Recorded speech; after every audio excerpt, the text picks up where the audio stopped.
Ahmad Jakarta meminta anak keturunannya untuk merahasiakan identitas dan kuburannya kepada siapapun selama Belanda masih berkuasa.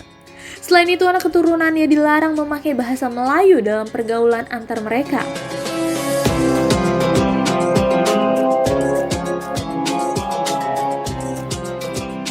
Makam Pangeran Ahmad Jakarta dan keluarganya yang terletak di sekitar Masjid Salafiyah baru diumumkan pada tahun 1956 bertepatan dengan peringatan ulang tahun Jakarta ke-429 atas saran Wedana Matraman Singgi yang masih keturunan dari pangeran.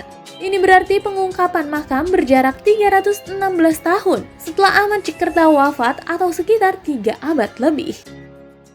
Tidak diketahui, seolah-olah Pangeran Jakarta pada saat itu menghilang gitu, seolah-olah gitu, dia tidak muncul gitu. Nah disinilah Pangeran Jakarta pada saat beliau akan wafat gitu ya, beliau memang berpesan gitu pada semua anak cucunya, kalau saya meninggal dimakamkan di sini, tidak boleh diberitahukan kepada siapapun sepanjang Belanda kafir masih bercokol di Indonesia gitu.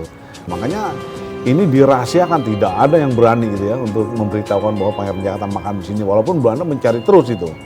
Nah bahkan keturunan sendiri apabila memberitahukan itu kadang-kadang suka dapat musibah gitu, makanya nggak ada yang berani lagi gitu. Tadi kan sebelumnya Bapak udah cerita tentang keturunannya dari Pangeran Jakarta yang nggak boleh ngasih tahu sama sekali. Jadi mayoritas dari penghuni Jatinegara kaum ini sendiri berarti keturunan dari Pangeran Jayakarta. Iya, di sini memang kita keturunan Pangeran Jakarta ya. Jadi Pangeran Jakarta kan dari Banten gitu kan. Ini kita ini kampung sini ngomongnya Sunda semua gitu.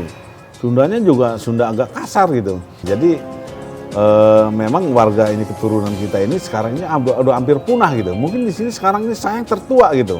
Di atas saya itu udah agak jarang gitu ya. Jadi kalau ada maulid, tokoh-tokoh semua ngumpul. Kalau sekarang udah susah gitu ya. Jadi keturunannya masih ada, cuman udah harus dibina lah generasi terusnya gitu.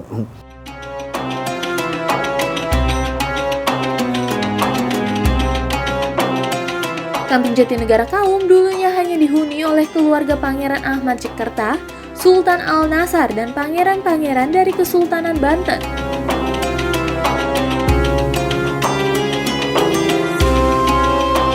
Karena dihuni oleh keluarga-keluarga tersebut dan anak keturunannya, mereka kemudian menyebut Jatinegara Kaum, yakni kampung yang dihuni oleh keluarga tersebut.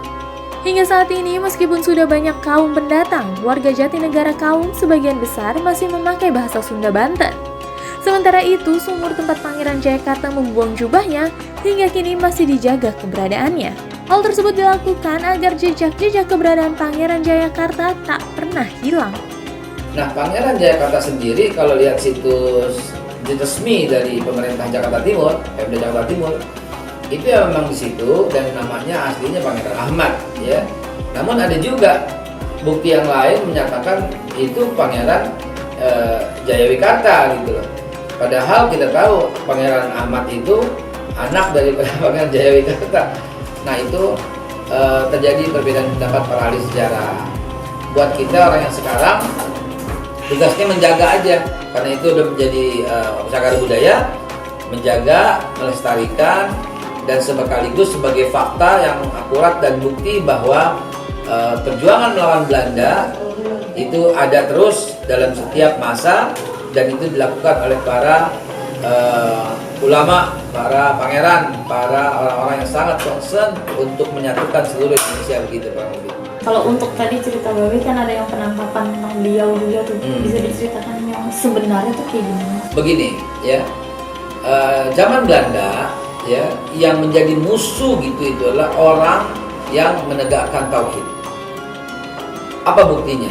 Buktinya Belanda bangun masjid, artinya bukan Islam yang dimusuhin, tapi Islam yang menegakkan tauhid, yang menegakkan kebenaran itu yang dimusuhin.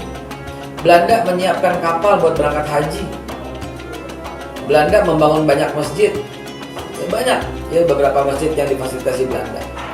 Kita tahu sampai tahun 1908 Belanda masih banyak bersahabat dengan para tokoh. Tapi di saat 1912, kenapa Kiai Haji Ahmad Dahlan ditangkap oleh Belanda? Padahal ulama yang hidup pada zamannya banyak yang nggak ditangkap. Jawabannya adalah karena Belanda tidak melarang orang ibadah, tapi Belanda akan mensikat orang yang mengganggu kekuasaannya.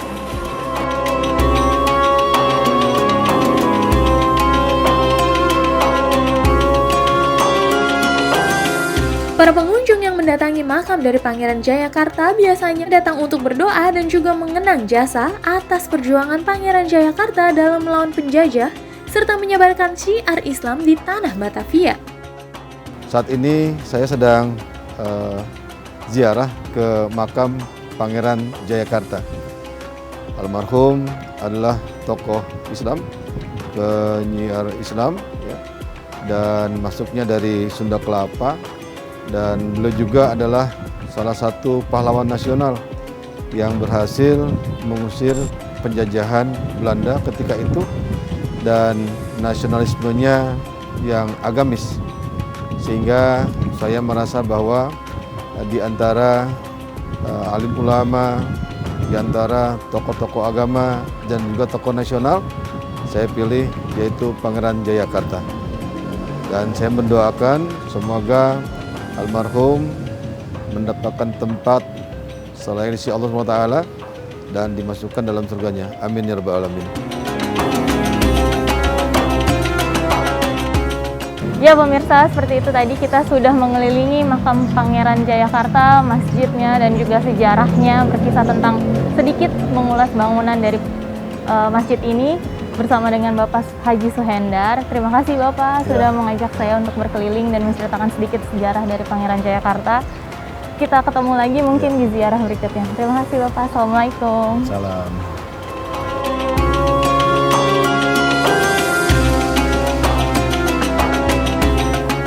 Pemirsa, tidak ada satupun manusia yang luput dari kematian.